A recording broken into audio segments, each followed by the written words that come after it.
Avant la guerre de 2008 entre la Russie et la Géorgie, la mer Noire était une zone considérée comme propice à la coopération internationale. Depuis l'annexion de la Crimée par la Russie il y a un an, c'est une zone militarisée. À la veille de cet anniversaire, des navires de l'OTAN ont jeté l'ancre dans le port roumain de Constanța pour participer à des manœuvres d'entraînement. De quoi inquiéter cet universitaire. C'était une région de vacances, une région riche de lieux agréables, de bons souvenirs, etc. C'est devenu une région de confrontation, de division, de toutes sortes de débats autour de questions historiques. Pour la Russie, la Crimée a retrouvé sa maison, mais elle a souvent changé de main au cours de l'histoire, tour à tour perse, grecque, romaine, byzantine, turque, russe, soviétique et ukrainienne. La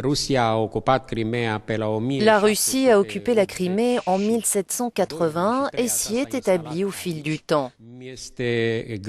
J'ai du mal à croire que dans un futur proche, ou même un futur lointain, la péninsule de Crimée sera autre chose qu'une région de Russie.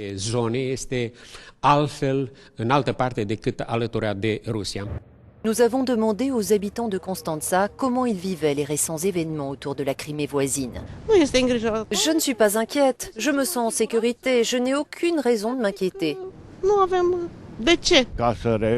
Redessiner les frontières au XXIe siècle est une très mauvaise chose.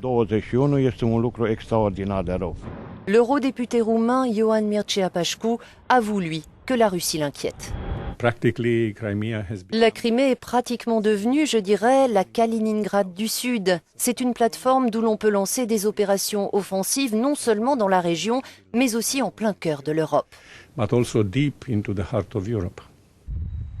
Les navires qui n'appartiennent pas à des puissances riveraines de la mer Noire ne peuvent y croiser que pendant 21 jours consécutifs.